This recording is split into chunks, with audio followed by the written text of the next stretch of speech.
With us, Councilman Guerrero, Councilman Castillo, and Mayor Pro Tem Flores. Councilman Flores is not here tonight. We're going to start off the meeting with invocation. I'm going to ask our city attorney to lead us in prayer. Lou? If we bow our heads for a moment. Our Father, we thank you for the opportunity to gather to do the public business of the city. Forgive us for our sins and shortcomings. Help us to remember who we serve and what you expect of us both publicly and privately. To honor you, to honor our families, and to remember to go and vote. We ask you we be forgiving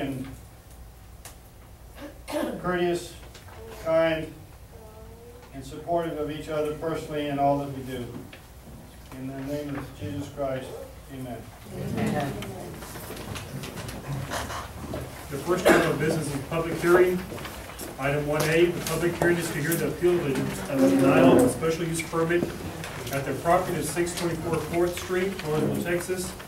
This hearing is set forth to follow the proper appeals procedure from the Planning and Zoning Committee decision established by the city ordinance after all required parties have been noticed as required by such ordinance. The time is 7:03 and we'll open up for public hearing. If you don't mind, I guess we'll hear from P&Z first, and then we'll open for public discussion. On our last meeting, Mayor, Council, and citizens, Mr. Paul Sicily was seeking approval for an SUP at 624 4th Street for a manufactured home park. The P&Z, I believe that was on September 25th. The P&Z voted to deny the special use permit. And I have Philip Icon here who can explain. Part of the planning and zoning process is that we listen to the people that live around the area that came to our public hearing. You'll probably hear from them tonight. And one of the rulings of the zoning and the planning commission is in recommending that a special use permit for the premises under consideration granted, the zoning administrator shall determine that such uses are harmonious with and adaptable to building structures and uses of abutting property and other property in the vicinity of the premises under consideration. It is the opinion of the P&Z that most of the surrounding areas of the property in question are single-family homes. They may be mobile homes, but they're still single-family homes on some kind of acreage. And that we felt that a park in the middle of it was not harmonious with the surroundings. And Mayor, Council, and citizens, I want to make a correction. It wasn't September 25th, it was September 19th. And here I have a list of names of all the people that live within 200 feet of the area that were sent notices. And it was also published in the newspaper and on our website and in the Wilson County's website. And how many of these opposed? Sir, those were just the names of the notices that I sent out. The people that have opposed were at the public hearing at the P&Z meeting. But don't we have like a paperwork that for Yes, and sir. against? Yes, sir. Who, how many? They give me a chance, let me get that for you. We had people there that were speaking against it, and there was a lot of discussion.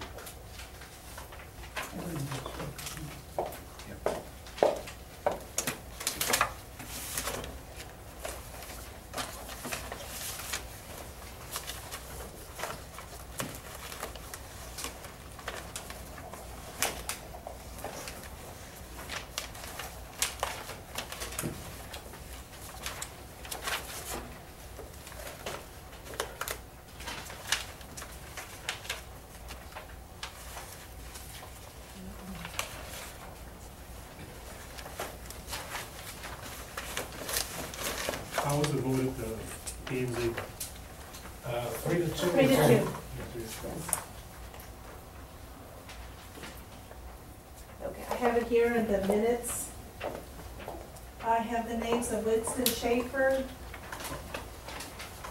Ophelia, I'm sorry, I didn't get her last name, Mary Hogart, and Dora Schultz. 4 against.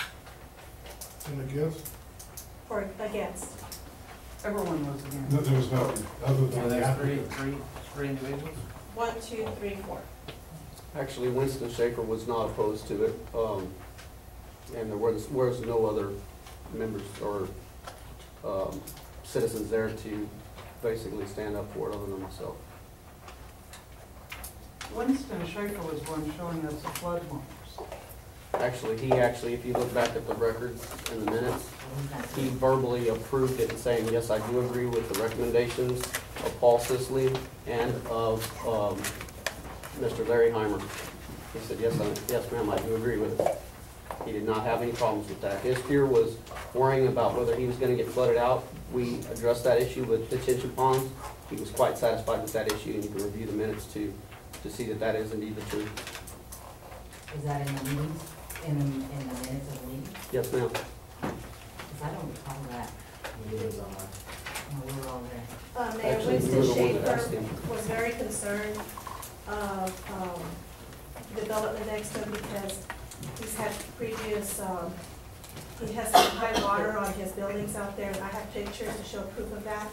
So to make sure that there wasn't gonna be any more adverse impact from this development, we got with Larry Heimer, the city engineer. And how it works is Winston Schaefer is on a natural watershed. All the water just directly goes to his property. That's what the result of that was. Paul Sicily did come up with where he would divert the water away from Mr. Schaefer's property and built it to where it would actually decrease the water that's going in that watershed by creating a detention pond. Ms. Sadie, are we consistent in following the special use permit with all of the requests that we get? For example, do we look at how harmonious with budding properties, surrounding single-family homes, and people within 200 feet? Is this a criteria that we look at every time we do this? Yes, ma'am. Every single time. So why should we be different? That's what I meant. Why should we treat this one differently? That's my question. There is no reason to treat it differently. Every concern was met and exceeded. But it's not following the criteria that was just described What for the criteria? ruling on special use permit. Specifically what? That it's harmonious with budding property, the surrounding single-family homes on acreage, and people within 200 feet of survey. Actually, it is, and it's actually improving it. If you look back at what Larry Heimer said, he said, I was mitigating the drainage in a effort that actually improved the upstream drainage as well as the downstream drainage.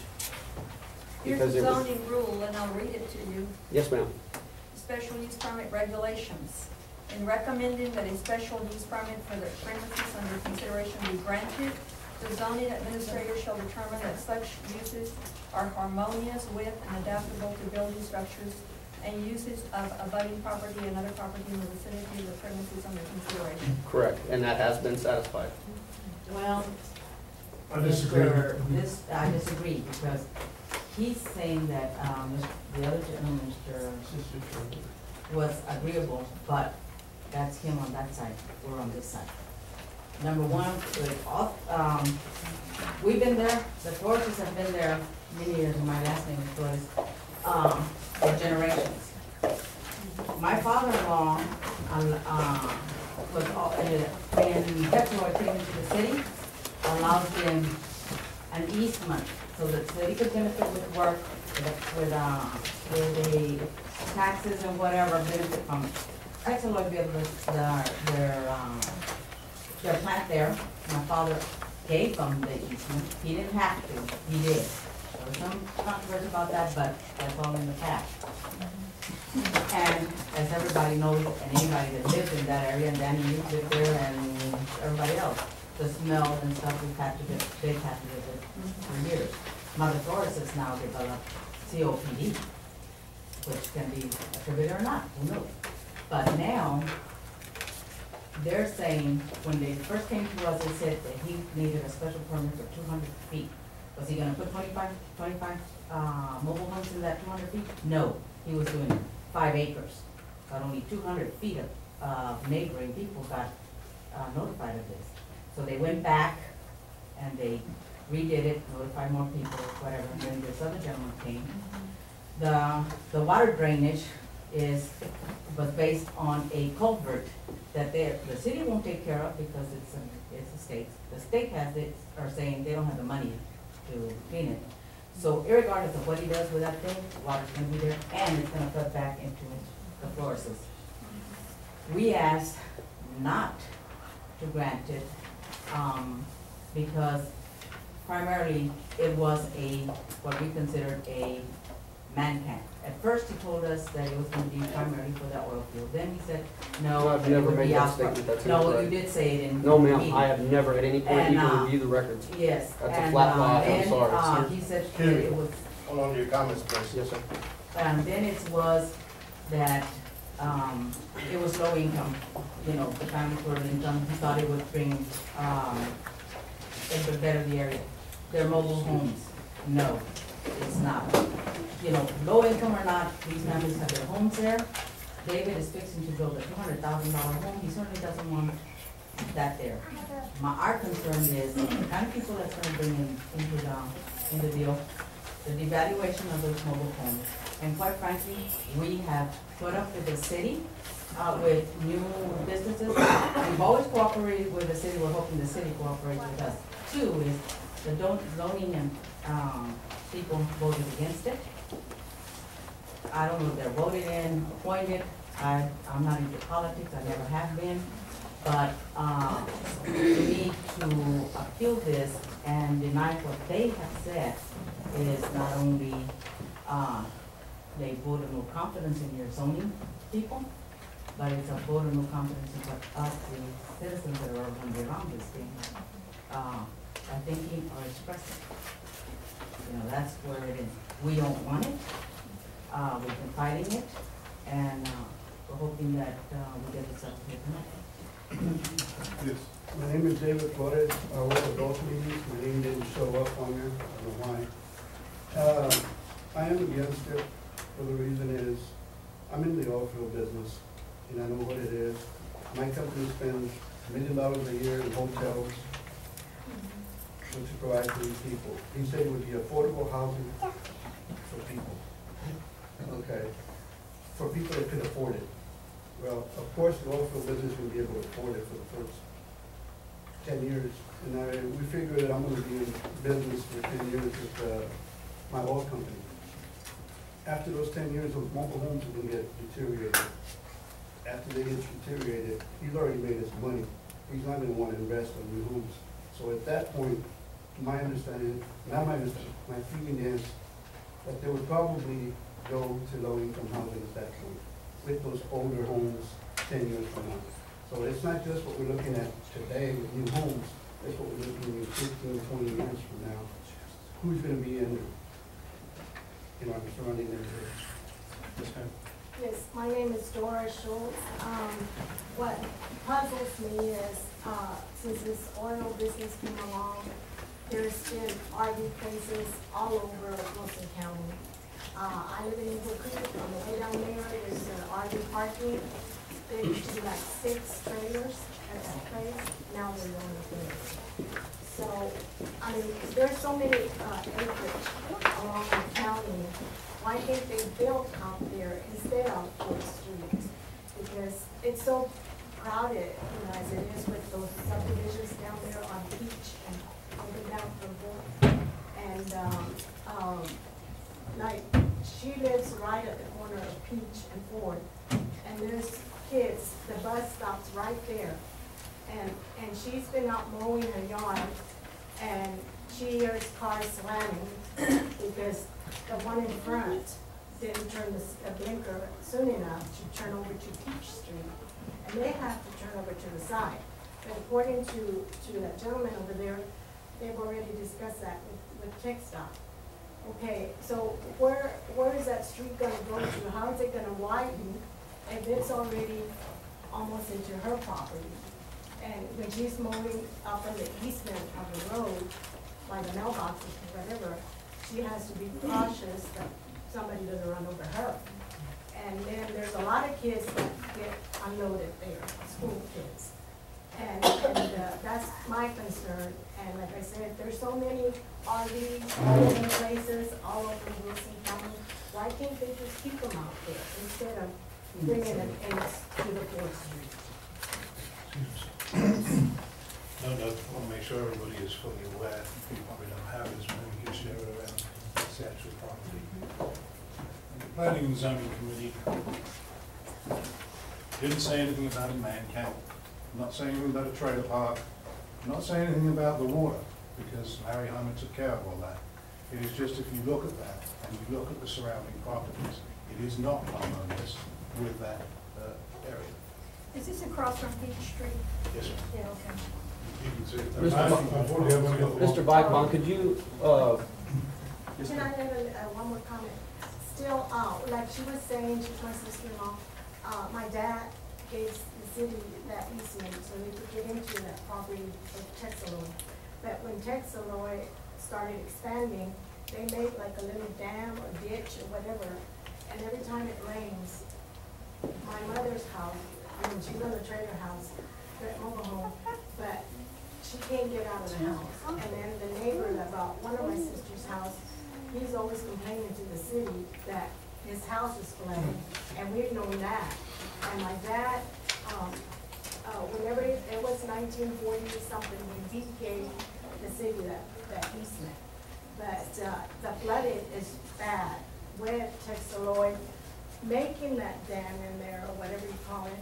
And then now, if he's gonna revise the dirt out there to put those trailers, my family's all gonna be in the middle of the flood. Maybe that other gentleman on the other side is satisfied with what they've told him, but we're not. What is your name, sir? Paul Sisley? Paul Sisley. Right, my only real, concern about this is I'd like Mr. Vipon, if he could, to elaborate on why it's not harmonious.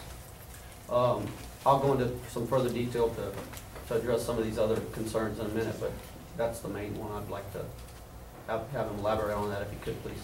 I think I said at the beginning, when you look at the other homes in the area, the single-family homes, they might be mobile homes, but the single-family homes on acreage, and you are putting a mobile home park right in the middle of them. Okay. I don't consider that harmonious. Okay, That's so my you're opinion. saying it should be single-family homes then? That's the issue, not multifamily? I'm not discussing what it should be, I'm discussing the application you put in. No, but I mean, would that satisfy the harmonious requirement for you, in your opinion? I would have to see the plan when it was presented. Okay. Yes, sir. Mr. Mayor, I don't understand why we want to put mobile homes in Floresville. Don't understand that. These guys are, all these old companies that want to make quick money, and like Mr. Flores said, he's right. In 10 years, we're going to have Floresville trailer park track. We don't need that. We don't. Yes, ma'am. I'm just curious, is this gonna butt up to that subdivision that's right there? The Yes. access subdivision? Yes. Because, you know, we have a lot of kids there. We live in that area. I don't think that we want that there at all. Because even if he has the retention ponds and stuff, what's that gonna do? Are we gonna get more mosquitoes and all of this, more than what we have already? Actually, Larry Heimer addressed that they, in the most part, usually drain within an hour and they never hold water. But I don't think so close to the housing, even besides the Floridas, that subdivision, the Garcias have been there for a long time. There's a lot of kids there, they're playing out. You can't guarantee who's gonna move into those mobile homes. And if these oil people, like they're saying, you know, they come and go. They don't really care what happens, what they leave behind. I don't, I don't live in Floresville, but what I do see is, where is the pride of Floresville? You drive into Floresville, and the hotels one on top of the other, there's a crap going on, and they're brand new. And then you drive into the city itself, and there's deer everywhere. Where's the pride of Floresville? This city looks horrible. Granted, folk is no better, but we're trying to keep them out of the city. But take pride in what y'all have. You know, this is the county seat of Wilson County. Take pride in your city. And you've seen it in the paper where people have made comments to how when they drive into Floresville, they've been away from, maybe they were born and raised here and they've moved away and they come back and the city has changed so much, but not for the better. You read those comments constantly. It's nothing new. So take pride in what y'all have. You know, I'll never live here, and you know, because I already have my home, and I'm too damn old to be moving. But anyway, but they're gonna have, David's gonna move in there. There's, in that subdivision, there's children there, like you said. People are gonna be living in there, in homes, but you don't want that moment, constant moment. You don't know what to get. May I answer that? Yes. The Planning and Zoning Commission has recently undertaken to have a moratorium on all special use permits for 18 months, while the commission appoints a company to develop a complete growth and zoning plan for Floresville. So what does that- So can you that we explain won't that? have a Walmart of $10 million and then trailer home and then something else. That's urban sprawl and it's horrible. And that's what Floresville is right now. But we will have hopefully within 9 months, a complete growth plan for Floresville. Okay, but what, just, you know, and I respect that, but explain to me what that 18-month moratorium, what is that in 18 months? Y'all are gonna have a complete, That is to basically not have any special use permits during that 18 months, so that we can do the study, do the growth plan, put it before City Council, for them to accept it, and then all you got to do is look at other cities like Buda, look at Civil, look at the way they've expanded. They've done it in a structured, organized way because they had a plan. We don't have a plan, but we're getting one. Do you have a design of what it would look like? Yeah, I'd like to dig in a little bit better to clear up some of this confusion on what's going on. First of all, let's try to get to this. The claim of this being ever addressed or aimed at any kind of old person is ridiculous. I bought this property here 5 years ago. We walked in to the planning and zoning office in the back of City Hall. Talked to Gary Pellet, Vince Griego, and Jimmy Alvarez. Got a copy of the block map, looked at everything prior to ever cutting a check on the property with this development in mind. Oil field was not a consideration at that point. I've had preliminary plans in hand for over 2 years, since August of 2 years ago.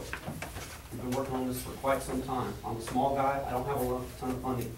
I've got everything that I've worked for over the last 15 years being self-employed tied up into this. My intention is not to bring in oil field traffic. That is not the intention. Also, in that, there are recommendations that allow under special use permits that you can put in certain requirements that would prevent me from doing so. And I'm amenable to a lot of them within reason. I'm not looking to do anything that's going to impact the community negatively. This is not a personal interest. This needs to be something that addresses everything. And I think that we're intelligent enough here and reasonable enough that we can design this and push it through in a manner that overall affects everybody in a positive way. And I think that's what we've tried to do in the design. I feel confident about that. I've prayed about it. And I feel that everything that we've done is correct in that. This is an aerial photo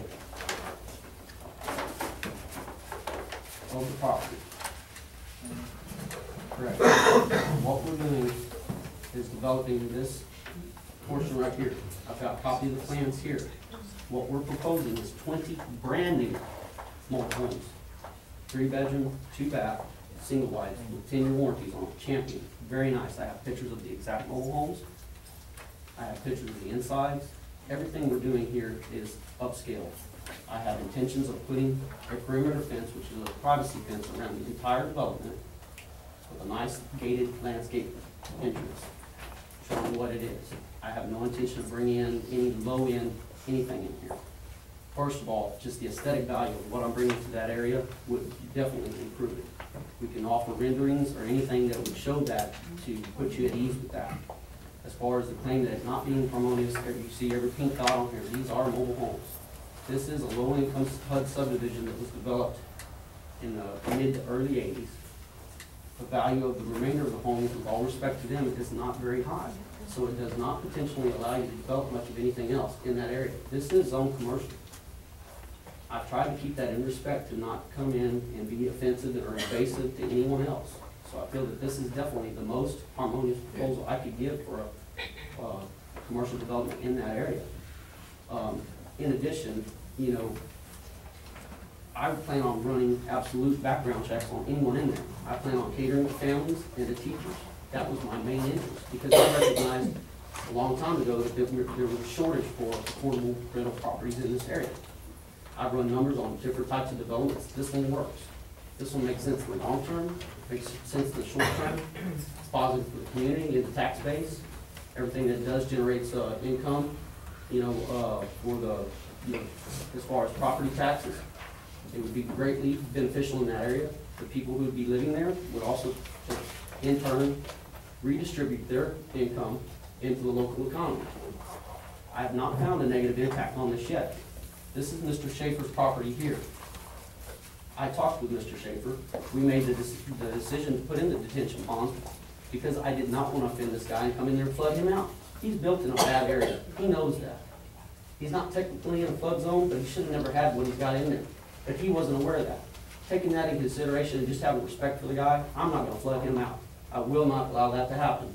That's why we spent my money in advance to go and design this correctly so that we did not offer that as a problem. Now, if you look back at the minutes and you review the last meeting on the P&Z, you will see that Larry Heimer addressed every single one of these concerns regarding any kind of technical zoning issues, requirements on anything. He verbatim said that we were mitigating the drainage, which actually took into consideration 50 acres of upstream drainage, which would effectively improve the drainage now from the existing to what we're actually putting in. So everybody upstream would be affected in a positive manner. Everybody downstream would be affected in a positive manner. And I'm the one who's putting the bill on that, no one else. So that's not a concern there.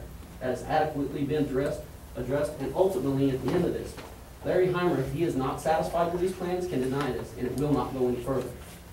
If we can meet these requirements, the issue is, have we offended the community? Have we met the harmonious requirements? And I believe, yes, we have. I think that we had a couple of issues there with the Floreses. With respect to them, I would like to do anything I can to make it harmonious with them. I agree with their concerns whether it's going to be a man camp. That's not my intention. You know, by putting in certain language in qualifying the special use permit, I don't see that would be an issue. With respect to David building a house over there that's a $250,000 or $200,000 home, that's his business. He has every right to do that. But within reason, I have every right to do what I'm doing on my property. I'm not going to be detracting from the value of that. If you look at also what here's a copy of the plans just so you can see as well. I don't mean to jump track on subject, but you can see some of these lots. If you look, let me show you, just make a quick little deal here. With all this presented to the planning and zoning to the Floreses? Yes. The whole party? Yes. Yes. Now, what he's saying regarding the engineer, is that correct? The planning and zoning did not turn it down on the engineering of the wastewater.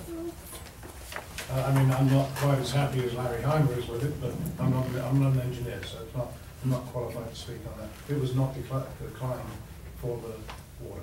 I would think that what's important is that we establish guidelines Correct. for the special use permit. And if we haven't met the guidelines, that's we need to be concerned about that. That is exactly right. That's what I've attempted to do in all this, and I feel that we've adequately done so. You know, in doing this, let me just elaborate on this a little further. This is just a pretty, you know, rough idea of what we're putting in here. We're doing 20 houses in this area on this 6.5 acres. If you move this over here, basically what you have, you look at the subdivision, these are city-sized lots on the subdivision here.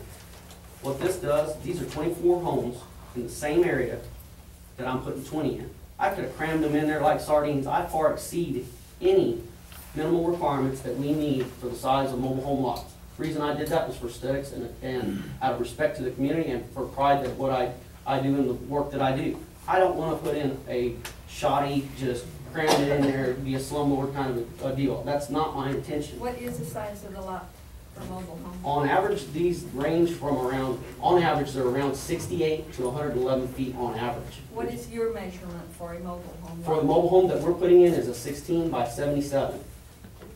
Very large size mobile homes.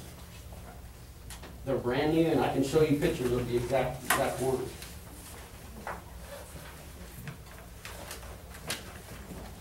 And these are 20 of them? 20 of them, yes, sir. Mr. Rosenberg, is a question permissible?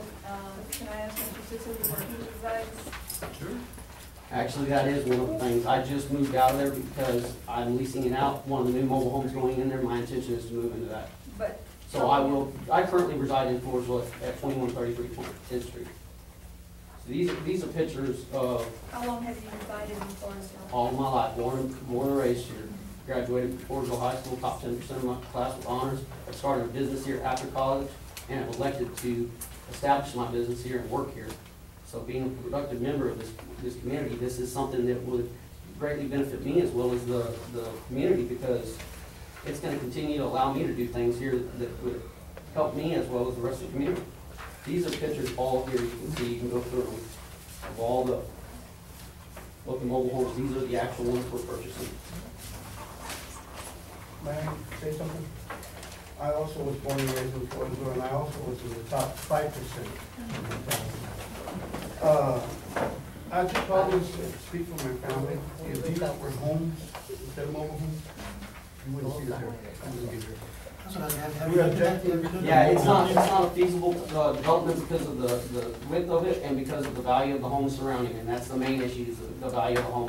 It's just, there's no way. The value of a mobile home, as soon as you drive it off the lot, right, and that's another thing I'm willing to do here, and I would be very amenable to the fact that after 10 or 15 years, that we go in here and say, okay, look, let's do an evaluation. If these homes are dilapidated and now no longer have what we require to be the value that they should be, if they're not in the condition they should be, flag them X amount of time to get them out of there, and that's that. I don't have a problem with that. That's one of the main reasons I want to do this, is because the property itself in 15 years could be more valuable as the property rather than as something attached to it that's permanent. That's one of the considerations I have for it. Mr. Robles? Yes, Mr. Mayor, mobile homes have a tendency to, on real estate property, the value of their property is going to go down too. If they ever decide to sell it, the value of their property because of mobile home is bringing the value of the real estate down. And these are things that we need to look at, you know. I don't know how much money you spend in a mobile home, but if you spend, you know, $80,000 for a house, it's something you can't compare apples with oranges. And Go ahead. Go ahead. Did you want to say something else, sir? no.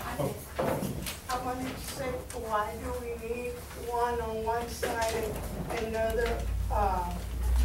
You already are doing the sewer line for the one next to Eagle. That's an RV park though. Yes, ma'am. What I wanted to say, and I think I understand part of the concern, is that, you know, we see mobile homes, you know, they start out real nice and everything, but if you drive through Floresville, there's people that are putting mobile homes in residential areas, and then they don't finish them. They don't put the skirting, they don't do any type of landscaping, and they're just there. I just recently saw 2 new mobile homes placed in the city limits. One is on near the corner of Standish and First. And then there was another one that was placed on Railroad Street, behind one that is facing First Street near the old water plant. Okay?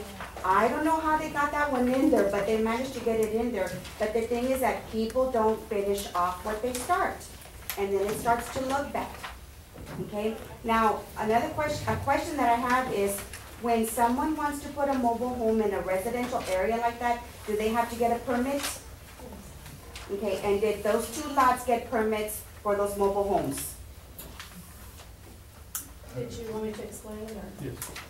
The one that's on the corner of Standish and First Street was illegally put in. We told them to cease and desist. Illegally? Illegally, yes, ma'am. Okay. So we told the movers to cease and desist, and they did. So we're working with them to get the proper permits to get that taken care of. Okay. So how long before they? It's probably gonna be a while. And the one on Railroad Street, you actually have 90 days from the completion of the mobile home to have it started. Okay, because if you drive around town, there's some that have never been finished.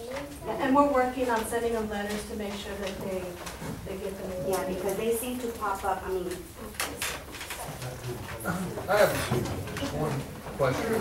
I mean, I've heard a lot of discussion about it, and it would seem that the Planning and Zoning Committee is in an effort to establish a zoning program and establish zoning ordinances and the annexation plan that they talked about at the last city council meeting. And this gentleman seems to be very amiable to this. We have mobile homes in our town today. We don't have an ordinance prohibiting it. We do have the special use permit, but he would seem amiable. What steps would have to be taken for this to be acceptable and be legal? Because I think he's really trying to work with the Planning and Zoning Committee and the residents. You know, if we can get an improvement in our town, if we can put requirements on it that you've got to replace them every 10 years or every 5 years or whatever the requirement is, put up the requirements and say, okay, this is what it has to be harmonious. He said it's zoned commercial. I don't know that for a fact. You know, so yeah, it's in a residential neighborhood, but it's already zoned commercial. So, you know, there are a lot of facts that I think need to be considered in this thing and not emotion. And if we can find a way to make it happen, let's do that. If the Planning and Zoning Committee says, okay, hey, these are why we find it not harmonious. These are the things that you could do in an alternative plan that would be acceptable, then everybody's happy. We can meet the needs of the neighborhood, address the drainage, address the property values, address the aesthetics of it. I think it can be a win-win for everybody. Thank you. I believe that Ms. Garza pointed out a different reason why we would not want it. Is that correct? And the reason is? Well, we've got that other subdivision right there, and they're gonna be side to side. And like I said, you don't know what kind of people rent mobile homes. And if it's the oil people, you know, a lot of those are just fly-by-nights. They come in and do a job for 3 weeks, 3 months, and then they leave. Well, Ms. Garza, we can't. In the neighborhood. There's a lot of children, and more recently, this past year, you see more kids actually in the streets where they can ride their bikes and stuff, because there was some bad people that lived in there, and they moved out of the subdivision. People are taking more responsibility, keeping the yards up and stuff like that. Excuse me for interrupting. Somebody with a white Honda, they have the lights turned on. I agree with Ms. Garza that safety issues have to be addressed. They can be addressed in the planning. We cannot, as a city government, say we're going to block our town to a certain type of people because they're oil field people or because of a race. We can't do that. That's right. We can't do that. But we can put in the provisions to say, okay, if it's going to be in our neighborhood, we're going to have these traffic concerns. And the builder has to meet the requirements. That's the function of planning and zoning. If we have a drainage issue, the builder has to meet those requirements. If we have a property value issue, what can we do to address that and solve those concerns? If we have a zoning issue. Is this not commercial property? That's another event process. And maybe the attorney can speak a little bit more to what are the requirements that we can do in this, or what does the law say? What does the ordinance say on special use? Is this something that we can just clearly say, no, because you're attracting the wrong type of people to our community, we're not going to let you build? Yes, ma'am. I didn't make it to the last meeting we had at the city hall, but we were told then that it was denied, that he wasn't allowed to put mobile homes there. But at that time, he was saying that he was gonna put 25 mobile homes in 5 acres. Now he's changing it to 20. That's, No, no, is it these are gonna the be plans that have increasing been, every time we have a these are the meeting? plans that have been submitted since day one. You 20, said 25. no ma'am, 20's always been the number in the lots. Clearly. He's changed it twice already. No ma'am, the plans right there, you can clearly see, are the ones that's been submitted. The city has a copy of them. Right. So but at the meeting, that you told disputes us that right 25. there, which clearly labels the lots as what they are, showing the numbers that were going to go in there, which is clearly 20 and has always been 20 from the day one. And another thing I was gonna ask is, like, them that live on that, what's it called, Long? No, it's that Long, okay, that subdivision, and then the one on Beach, across, Gold Street, does that mean that their houses are gonna be appreciated as far as value at the appraisal office, because they put in all those figures? Let me finish a couple things, clarify the 2 points that they just made. First of all, we're talking about putting a perimeter fence, a privacy fence, a wooden, very aesthetically pleasing, as well as a privacy fence, which offers some protection around the entire perimeter. 2, we're doing background checks, not allowing anyone with felons in there. They have to pass a credit check as well. That addresses all those. We cannot ultimately control by any means whether we build houses in there and sell them to anyone, who gets them, who lives there, or any of that. But the efforts that I'm putting in place would be as best as we could to try and control that and address those concerns. So any kind of development that goes in there regardless, you're still gonna have that. You cannot control who lives where unless it's by some type of, felon or somebody that is a sex offender, and that's plain as day gonna be not allowed. I'm not gonna allow any, and we can put that language in there under the approval of the special use, being that we meet all the other qualifications. Now then, with the addressing the issue of devaluation, these are pictures of all the surrounding properties that prohibit me from being able to do anything more upscale. Now that is something that should be taken into consideration legally and financially in the whole thing. Any other proposal just will not simply allow it, because these are immediate properties and neighbors. On each side of me, I have mobile homes.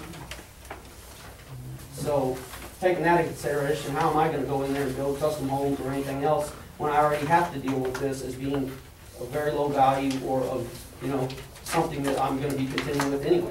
I'm very willing to cooperate in any means, because I don't want to deal with something that, first of all, I'm the one who has to make the money out of it. I don't want something that's gonna be dilapidated and of no value, because then it does me no good, because I have to pull a return on it.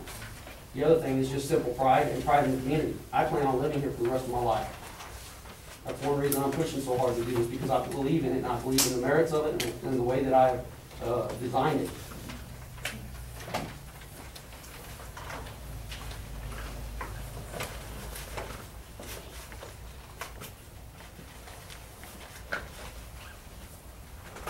Sure. Who's the maker of those mobile homes? Champion, and they carry a 10-year warranty.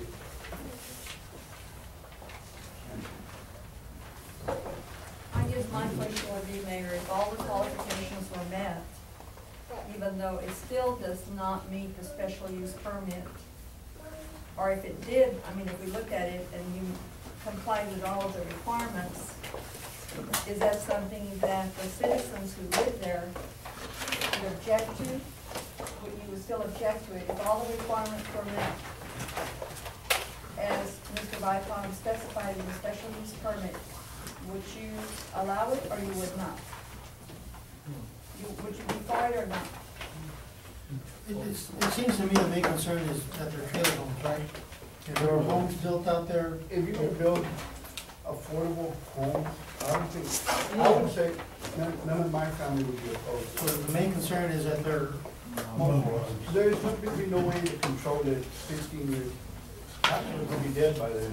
Especially if they're sold to someone else or Right. whatever. Well, I'm gonna be the sole owner on the entire property, that's the issue. And if we put in a clause dictating that after X amount of years that they need to be sold or moved off, I don't have an issue with that, as long as it's within reason. Now, as far as addressing the issue of trying to build site-built homes, it's impossible. That area will not support it because of the low value of all the remaining houses around there. There are too many mobile homes, there are too low value homes, and it's not a feasible scenario. It cannot be done. Crestview's across the street, I'm sorry? Crestview. North Crest is quite a bit down the street, and I actually have, if we want to pull something and show the actual value on the tax roll of everything, that might be the most technical way of doing it. If we do that, it's going to look really bad in supporting any other claim of what I could do here. I'm trying to be very considerate of the neighbors in doing this. I feel that this is more than adequate in the way that I'm proposing this. What is the value of one of these homes?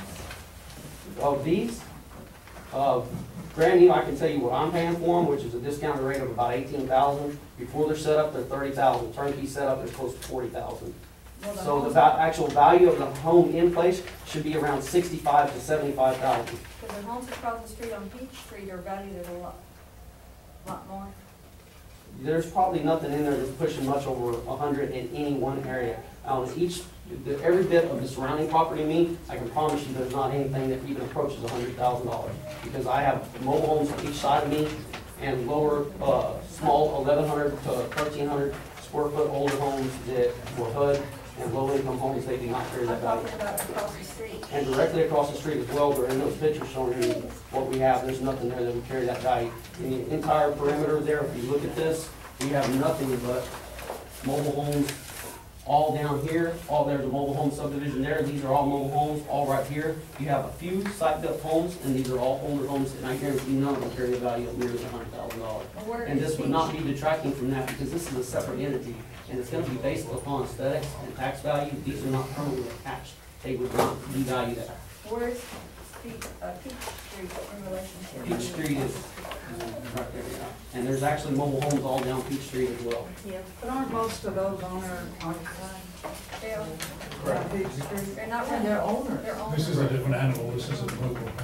Yes, ma'am. It's a different animal. Yes, what I can see from here in those pictures that we can send it to y'all, they're all out houses, families' houses. But one of them was built in 1968, and the other one was built in 1947. And the reason they don't improve them anymore, she's afraid to paint her house, and it's valued at 130 something. She's afraid to paint it because the appraisals keep going up and up in her house, and that's why she doesn't paint it. And Pablo Montoya Jr.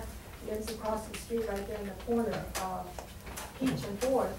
His house is down to the bare wood, but it's because of the appraisal office picking up their taxes, property taxes on it. It's not because they don't want to take care of them, it's because they're afraid that they can't afford to pay the property taxes on them.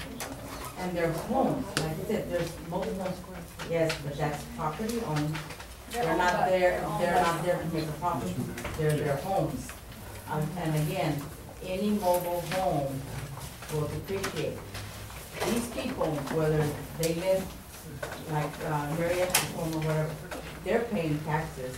Their taxes continue to go up because mobile homes do not go up, they depreciate. They depreciate. So this is a completely different deal because this is a money-making deal. These when people these are their homes. That's a single family home. He's not gonna I don't think you're planning to sell any of these parks to anybody that's renting them from you. That's correct. I'm not gonna sell any of it. Okay, so in other words, it's a money-making thing for him. But that's really irrelevant here and does not have a bearing on any of the requirements for special use permit. They don't want it there. And with all respect to that, I understand that, there's gonna be some people that you cannot satisfy regardless. The issue is this, legally, what have we been able to, done here? And we'd have to ask the attorney to elaborate on that. But the thing is, there's mobile homes in the entire area. We've allowed them. So this should be no further exception. Unless we're gonna move all the rest of the mobile homes out, then we need to stick to a solid basic principle that either dictates we can or cannot have them in zoning. There are no requirements saying that I cannot have these in there.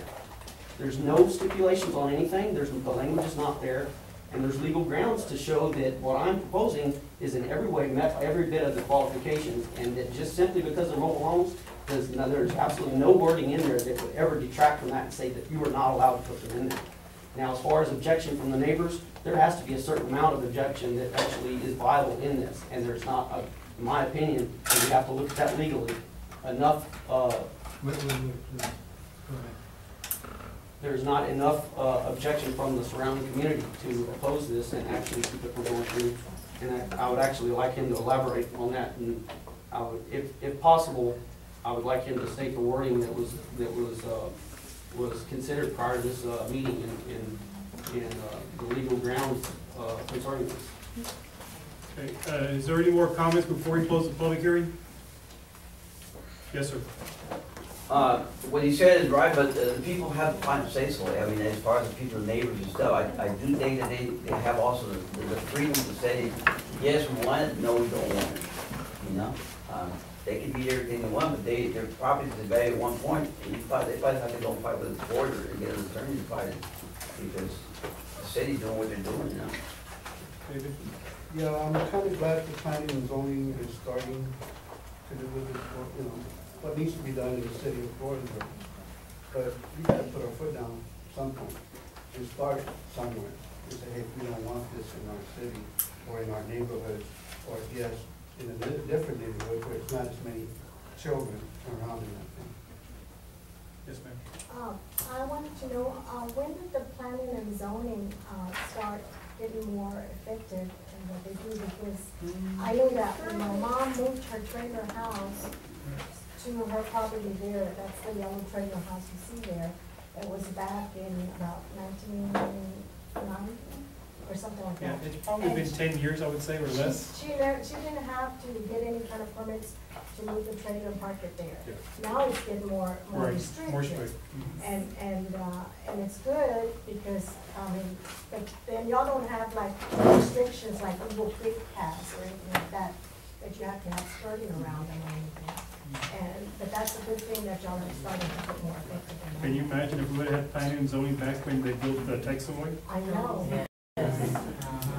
But my concern is that I still say that the planning and zoning commission made a ruling and that it voted enough confidence on this. What kind of time warrant for that for the next time. I feel for him for this young man. I'm sure he spent a lot of money, he probably put all his savings. But I would think as a business person, before you do that, you would have gotten the public opinion, the neighbor's opinion, because you want to be a good neighbor. You want to find out, before you spend all this kind of money, to be told no. But, if he had come to us, or maybe talked to us, or whatever, and he had been, gotten the idea that nobody didn't want it, maybe he wouldn't have had to spend that money. But he took all these steps without having to, doing the public search and finding out whether, to me, that just wasn't good business, because he should have asked what the zoning, all of this should have done before he spent money. I feel for him, I wish him all the best, but really, I wouldn't have gone and, built or spend money, to buy an airplane if I didn't know how to fly it, or if I wasn't going to be allowed to fly it because of whatever. You have to think about that too. Why spend that kind of money if you didn't know first? Get your opinions first. Yes, Mrs. Flores is making some very good valid points, and really what we need to look at here is, first of all, I did do some brief research, very, not very technical prior to ever considering this, but what we need to look at are the legal concerns with it. I looked at all the wording, I did all the zoning requirements, I looked and read the ordinances, I did all my research prior to ever spending $1 on this. I met all those requirements. Money. Common sense also has to be come into play in some of that. If you look at what's around there, the zoning requirements I have, the current buildings and everything that's in that area, it's not a concern. So that addresses that and meets that, because there are mobile homes and low income surrounding that area. So it's within reason. It makes very good sense. The other thing with the Tex Lloyd does come into play, that would also potentially keep me from ever being able to sell any property in there. That's one of the reasons I cannot build houses there, because of some of the smell that comes in there.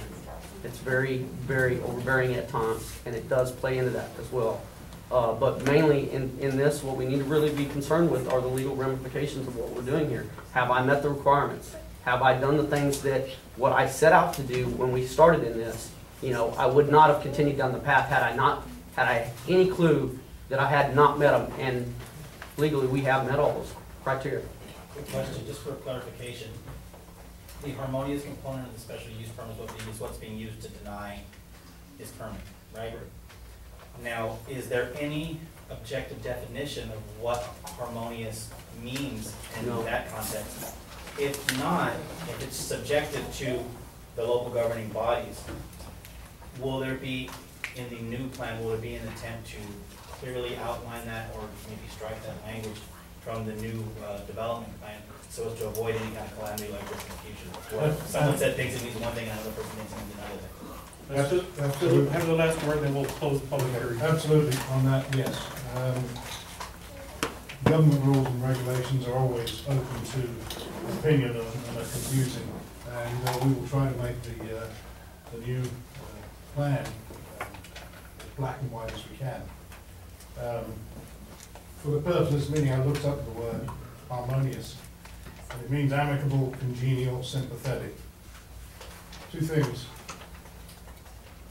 Yes, surrounding this piece of land, it is nothing but mobile homes and a subdivision of single-family homes. Putting a rental mobile home park in there, in my opinion, is simply not harmonious with the surroundings and the people that live in that area.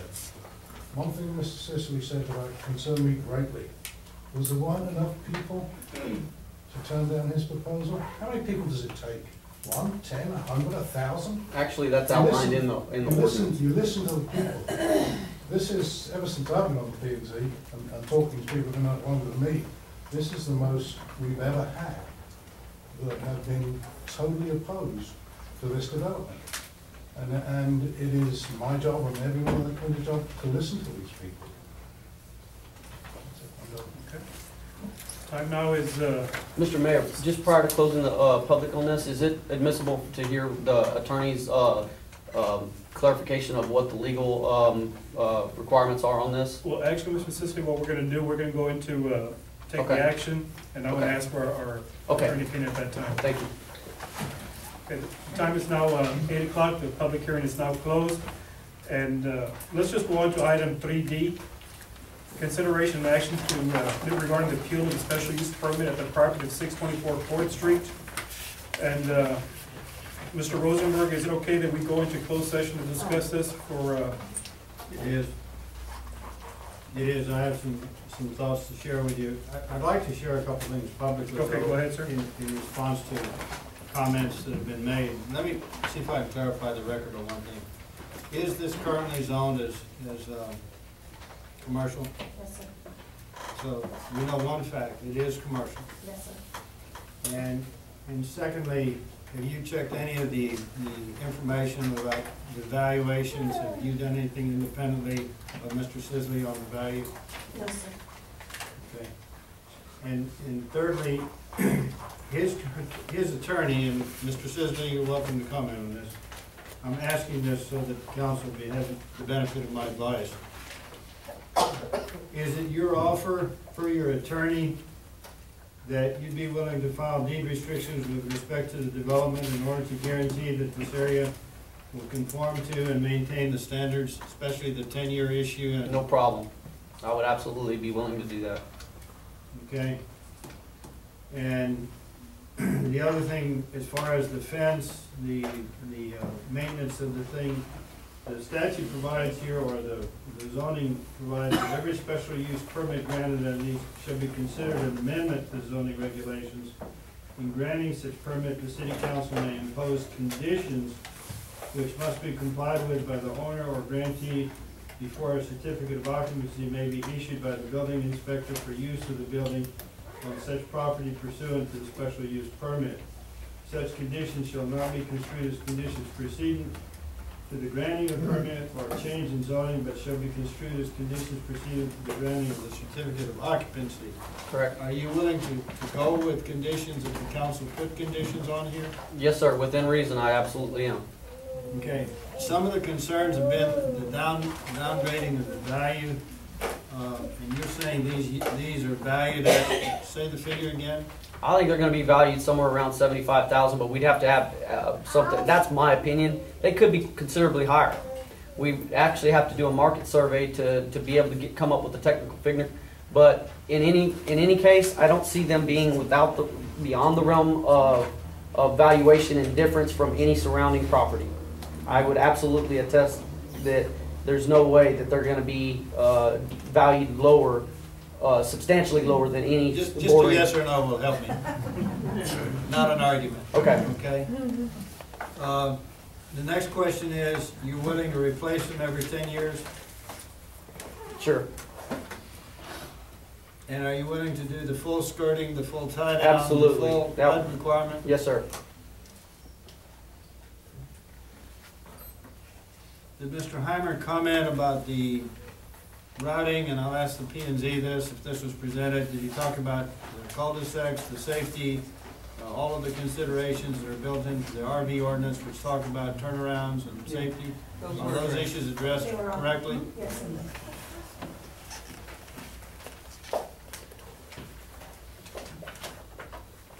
And the water and the sewer were adequate, the only issue was on flood control? Yes. And is it in one of the zones where we have the right to restrict development based on flooding? It's not in the FEMA flood hazard area.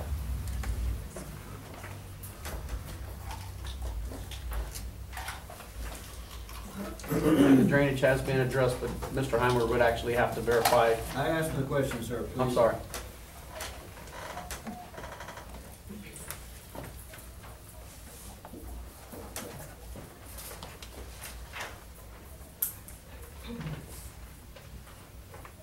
On the spacing, if I can, Cindy, in terms of the houses or the dwelling units versus the surrounding space, would this be more dense, less dense, or about the same density as the lots that are surrounding? He actually is going over the amount that's required on each spot. As far as available space? Yes.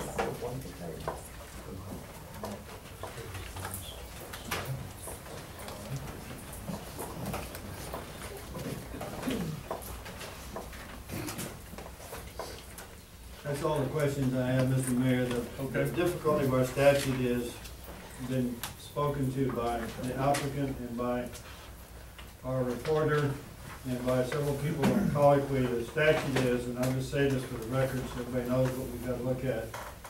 In recommending that a special use permit for premises under consideration be granted, the zoning administrator, which is technically the city manager, shall determine such uses that are harmonious, Phillips addressed that, with and adaptable to building structures and uses of abutting property and other property in the vicinity of the premises under consideration, and shall make recommendations as to requirements for paving of the streets, alleys, sidewalks, means of egress and ingress.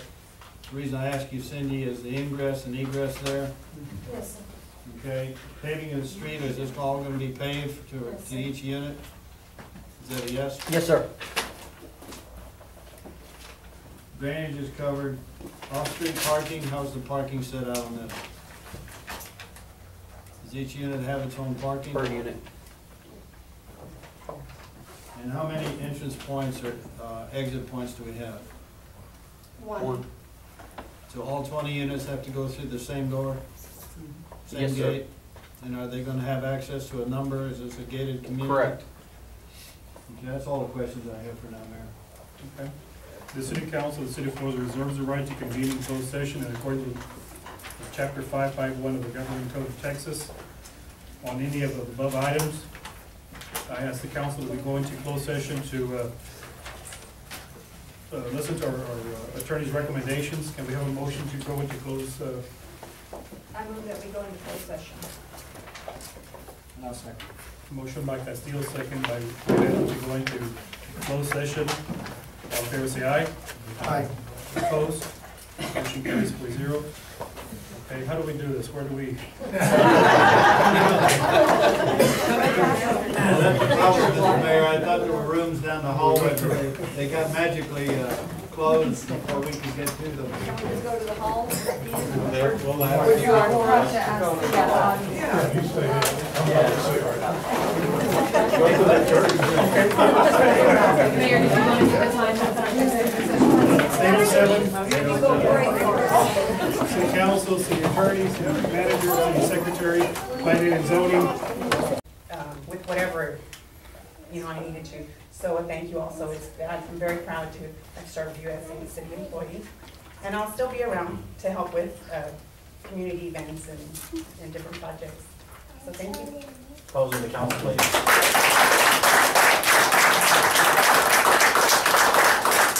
Everybody kind of bunched together. And Sit down, sit down or stand up? either way. I'm in the car and I got a broken leg. Lunch up, right? Right. Hey, my student loans are high. Thanks, guys.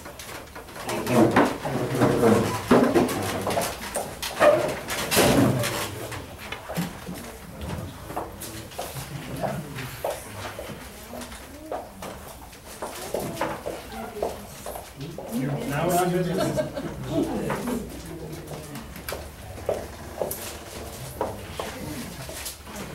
Very well, thank you very much for, how long for 4 years? Yep. 4 years. The first job that Carolyn had was community relations. And what that job was really an extension of the city manager and the city council and the mayor. Complaints regarding my trash didn't get picked up. Issues like that, Carolyn was one who was handling it, calling the trash companies, or if you had a water leak, arranging for the work to be done. She was also our protocol person to go with, to deal with our congressman, to set up meetings with our congressman. When the congressman came into town, she was the face of the city to make sure he was taken care of while he was in town, as well as anybody else who came into town. So she did a fantastic job, and I personally hated for her to go to the event center, but she did a good job everywhere, so thank you for what you did. Thank you. New business, let's see, we did, okay. 3A, consideration and action on first reading of ordinance adopting the clerical correction to the City of Floresville official city map to properly reflect only those properties subject to city taxes and thus within the municipal boundaries. Mr. Mayor, this is a follow-on to some work we did with the McCoy development, which you'll hear from the manager later about.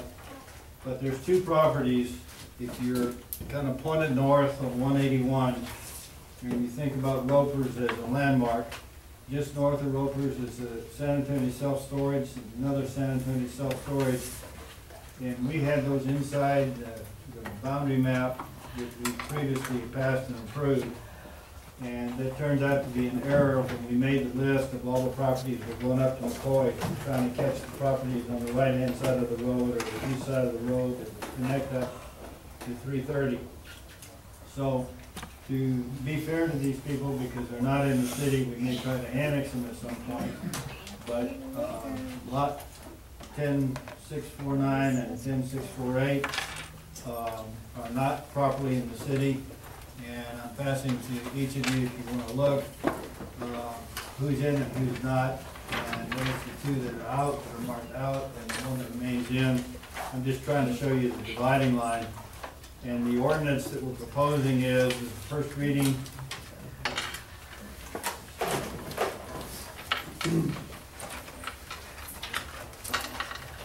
And in the ordinance that you're going to see there, I've highlighted one other thing that I wanted to make clear, and this came out again in the McCoy discussions that we've had.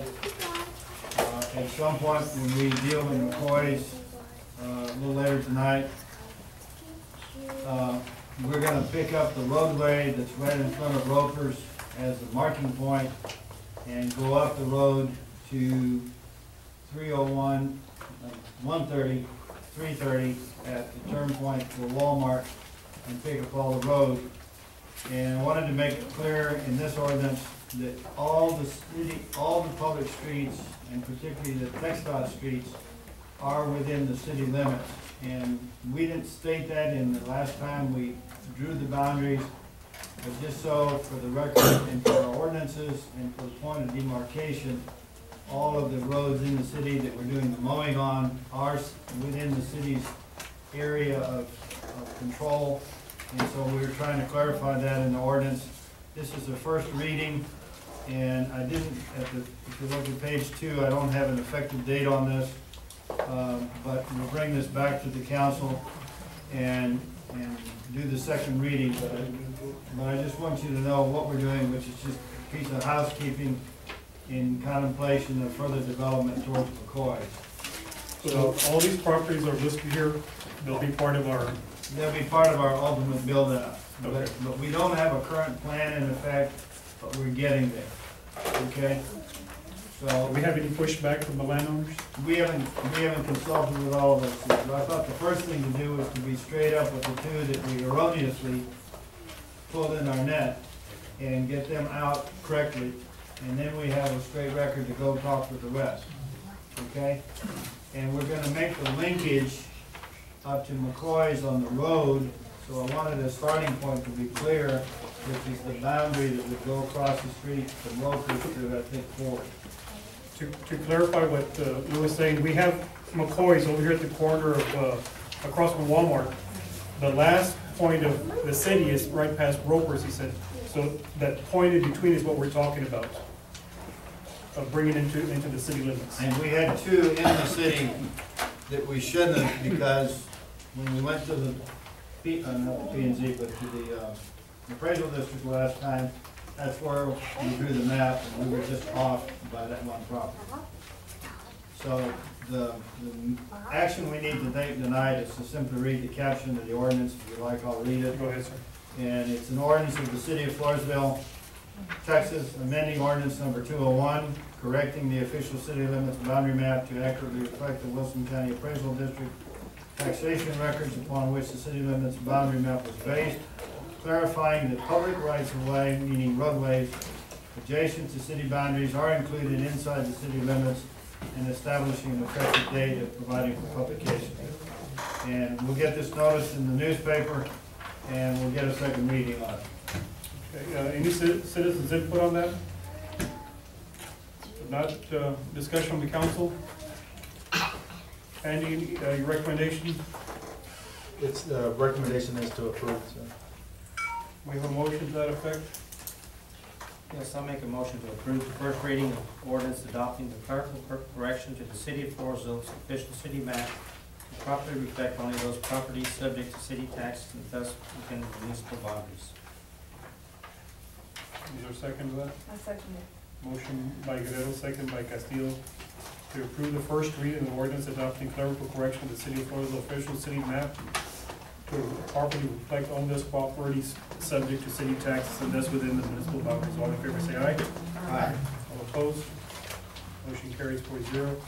Louis, how long will the process take for all of it to be included and annexed and? We are outside the 3-year plan, so we have a 1-year window before we can do a new plan, so we're gonna have to do all of these voluntarily. So we're gonna have to do a case by case on each of these. McCoy's is requesting as part of their deal that they be annexed, and I think it's gonna stimulate some movement both up and down, but mostly towards Ropers. So that's why we did that survey of who they are and got their tax. Let's put item 3B, consideration and action on the first reading of an 18-month moratorium on special use permits within the city limits of the city of Floresville, pursuant to the approved motion by the city council and all RV parks within the ETJ of the city, pursuant to authority granted by ordinance 293. Mr. Mayor, this is the follow-on that we discussed at the last meeting. I believe Jim Miller came up front, and Mr. Vipon came up front, and Robert Leal came up front, and we all agreed that we needed to cover more than RVs. And during the colloquy, I also suggested that we, I think maybe even Jim suggested that we do something to cover what we were then addressing, which was the ETJ. And this is designed to provide that the motor homes, manufactured homes, would be covered under the same moratorium within the plating jurisdiction of the city in the ETJ. So with your approval, I'll just read the ordinance caption and we'll proceed from there. An ordinance of the city of Floresville, Texas, affirming the 18-month moratorium on granting of special use permits within the city limits of the city of Floresville, establishing an 18-month moratorium on platting of recreational vehicle, motorhome, and manufactured housing parks within the ETJ of the city of Floresville, providing a severability clause, providing a repealer clause, and establishing an effective date and providing for publication. And so I think that's clear. I'll turn it to the manager. That's it. My recommendation is to approve the first reading. You ready? And we need citizens' input, not council discussion. Motion? I move to approve the first reading of the ordinance. Motion by Castillo, second by Flores, to approve the first reading of the 18-month moratorium on special use permits within the city limits of the city of Floresville, pursuant to the approved motion of the city council and on RV parks within the ETJ of the city pursuant to authority granted by ordinance number 293. All in favor say aye. Aye. All opposed? Motion carries 4-0. Item 3C, CNA to approve amended wastewater sale contract with TD Alpha. Mr. Mayor, a recommendation to table that. Ms. Pollack and I need to do some more work on it. Oh, you want to do it? That's right, I'm staying corrected. We looked it over there and what's in your packet, we have reviewed, we have been in constant contact with the Alpha Reclaim Technologies listed on the agenda item as TD Alpha. In regards to the sale of wastewater, you've seen this contract before. The only two amendments, and I believe I shared with some of the council members when they came in to pick up their packet, was on page 7 of 20, the red highlighted areas, a red line, as Mr. Rosenberg talks about. Purchases of reserve treated wastewater subject to the yearly minimum purchase amounts. Alpha has a right but not the obligation to purchase all or a portion of the remaining reserve treated wastewater. That's something that we worked on the language. We are headed to the Karnes County area to look at their first pilot facility that they've got.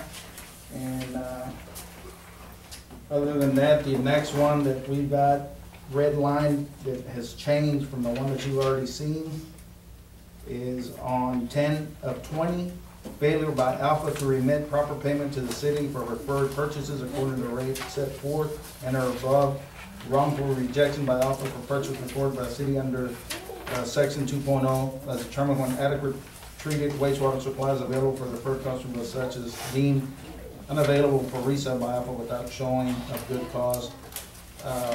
We've got clauses in there that will terminate this contract if they don't meet their obligation. This is another revenue source, revenue stream that we're looking at to assist us with our infrastructure projects in the near future. And those are the only two things that we argued with them about or worked through the contract with them about. And our recommendation is for the council to approve. And I stand corrected. Quick question. Is this wastewater as in untreated wastewater or is this effluent water? Treated. It's effluent, it's treated. It's effluent water? Yes. And it's approved through the commission and they've already processed their application and have, I believe, their approval right. And it's under section 211 of the Texas Administrative Code for reclaimed reused water. Any citizens' input on the action? Not discussion from the council? Motion? I make a motion to approve the amended wastewater subcontract with TD Alpha. A second. Motion by Flores, second by Guerrero to approve the amended wastewater subcontract with TD Alpha. All in favor say aye. Aye. All opposed? Motion carries 4-0. We did for 3D, City Cemetery, Mr. Russell's not here. Let's go on to the manager's report. We'll run it quick, Mayor. I wanted to introduce our new comptroller. I believe the majority of the council have already met her. I need to change the paper. Okay.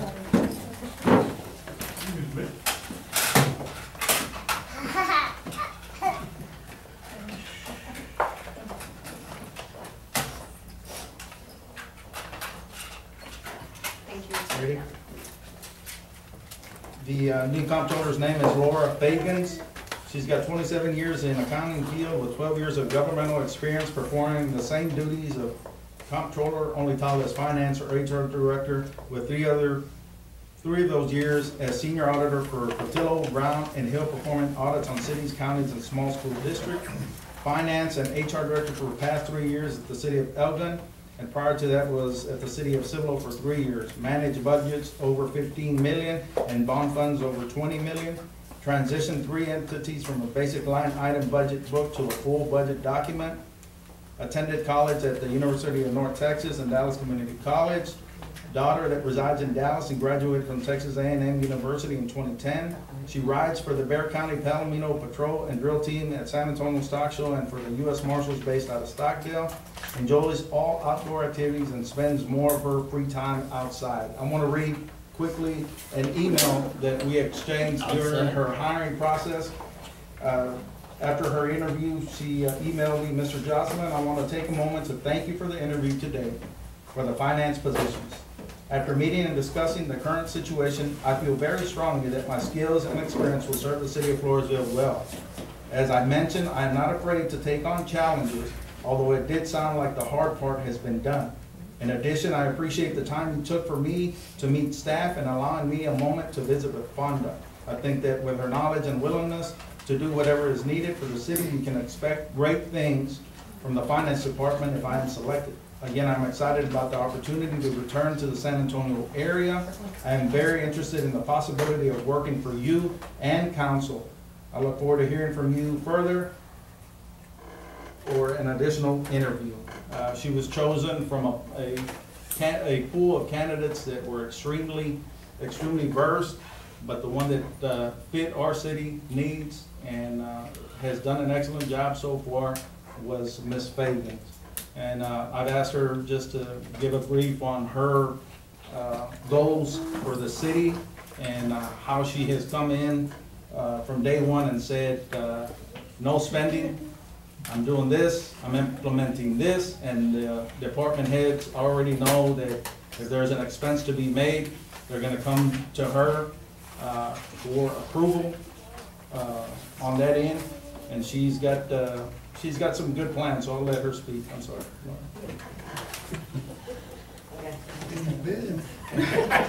You did good. Good evening, Mayor and Council and citizens. When he says 12 years, I go, wow, how did I get in this business? It was a thing, and I have enjoyed it all 12 years in government, so definitely not where my career originally was going, but like he read my little letter, saying that I would like for the job. One of the things I think is real important is my main role is to make sure that staff and council have accurate and timely financial statements for y'all to make decisions, because you can't do that without them. So, that's something that I've always done in the city that I've been, whether it's quarterly or monthly, depending on what's required by charter or council or the city manager. One of the things is I'm here to make sure that financial functions and policies promote what GFOA, which is the Government Finance Officers Association, considers best practices. So sometimes there may be things that you don't really understand, but we have to abide by those rules, whether it's with GFOA or GASB, which is Governmental Accounting Standards Board, and comply with written policies, internal, and some that council will need to adopt to ensure we're operating federal, state, local. Something else is looking for new revenue sources, which the one you just passed, that had already been started for the affluent water. Enhancing current revenues, looking for grants, public donations, even reviewing the current fee structures from water, wastewater to, planning permits. I mean, those things have to be reviewed, regularly. Unfortunately, people don't like that. I know that's something in past cities, that fees and taxes, but you have to look at those during your budget process, so. Making sure, like you said, no spending. Really just looking sure that we're buying products that we need, we're spending the right amount of money, there's not something that we should be bidding out, getting better, costs for. And also following federal and state laws, because there are some federal and state laws when it comes to purchasing. And, that's something else I would love to do is, which I was getting ready to do at the city I just left, was apply for the GFOA Distinguished Budget Award. So that would be something to be forthcoming fairly quickly, because I'm bringing documents with me that I've created, so it's going to be I won't say painless, but it will be a fairly quick process to create a new large budget document. And the city I just left out was 157 pages, if that gives you any indication. So.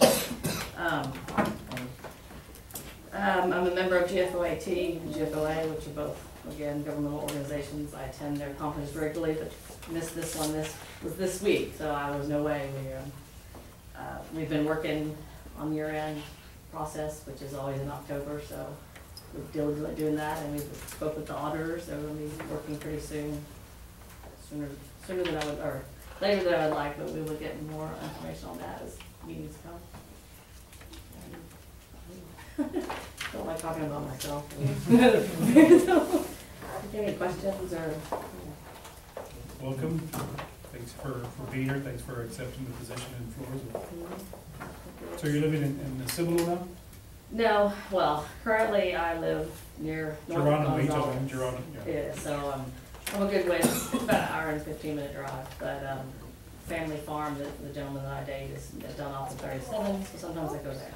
But we're trying to buy a place, actually in New Brookline, so I'm not gonna live here, but just based on everything I do, that's a good location for me, so. Come out to the rodeo in February, love to see you. So, I run in flags, I'm the first one in, so when you run the drill team, people may not know that, but yeah, I run in, carrying the flag. I do post colors there and lead the team, so, and then I do the same with the U.S. Marshals. Anybody or riders that are experienced want to come join us, we need riders on both teams. Okay. Well, thank you for being here. Thank you. It's late. I know you have a drive, so if you want to leave, you're welcome. Oh, with you. Okay.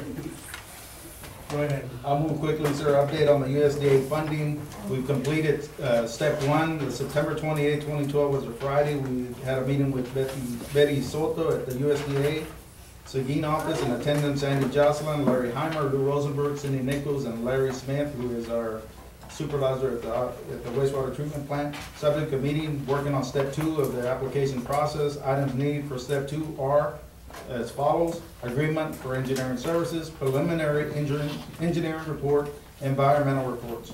These reports are done by the engineer who is currently working on that. So, October 16, 2012, Tuesday, meeting with city staff and Larry Heimer on identifying priority specific projects from the wastewater treatment plant. Focus on the plant first and foremost, work on the collection system second.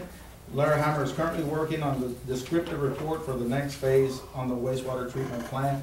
The 10-year plan, he's reviewing that and updating what our expansion process, and that'll be made available to the council and to the public before the next step is done.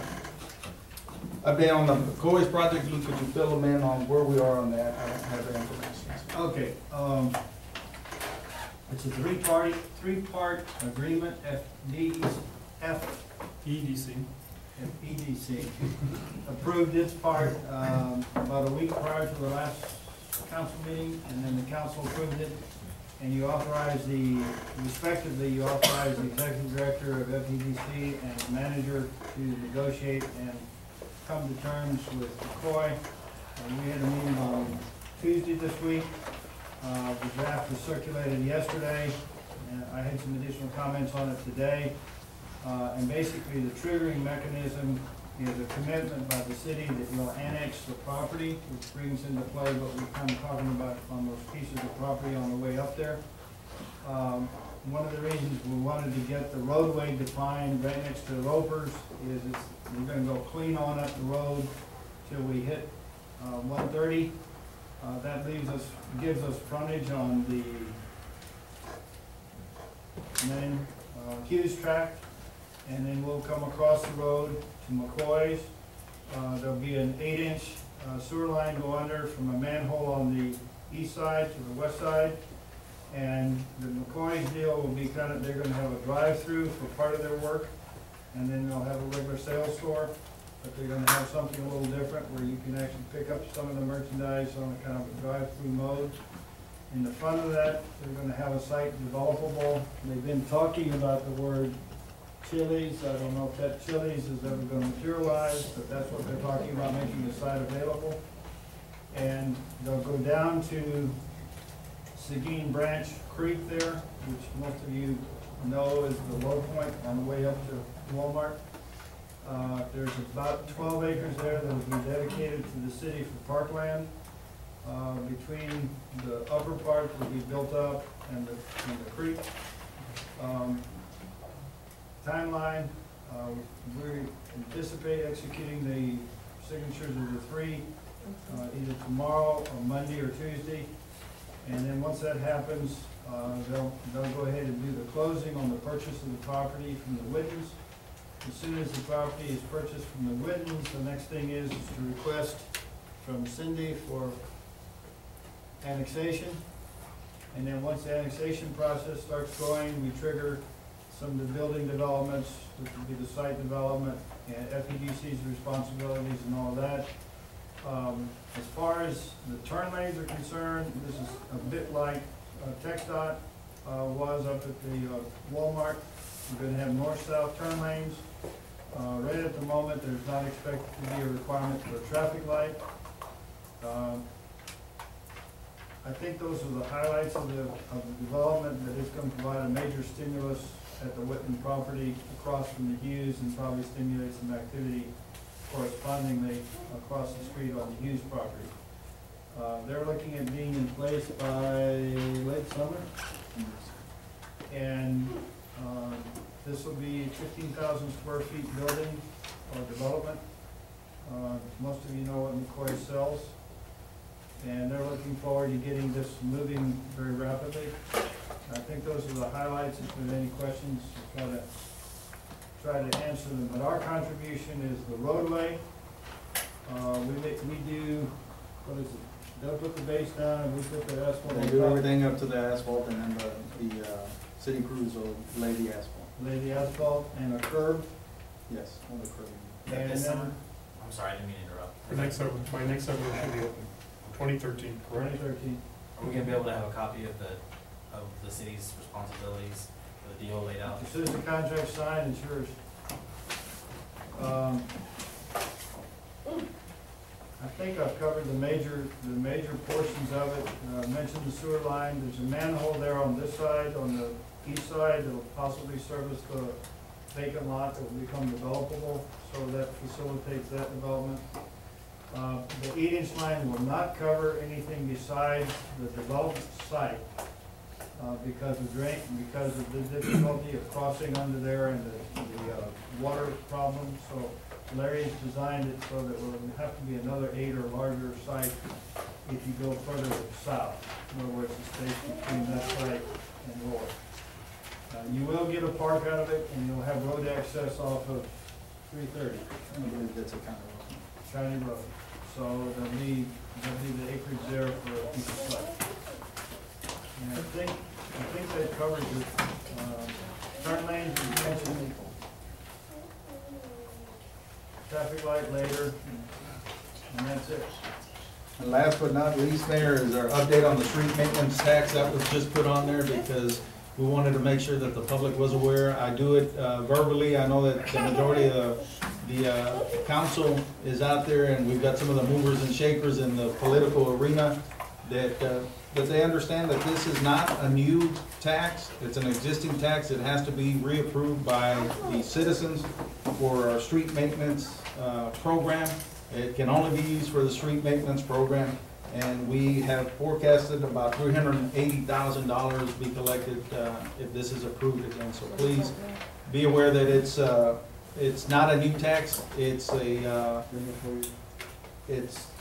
existing tax that has to be voted on every 4 years, and this year is the year that we have to approve that. So please spread the word. I do it all the time, and I think other people do too. It'll be approved. What if they say no? What's that? What if they put no? I'm just saying. There's more yeses than no. Good, thank you. Definitely. That's it, Mayor? Okay. If there's no other comments, the meeting's adjourned at 9:16. Thank you for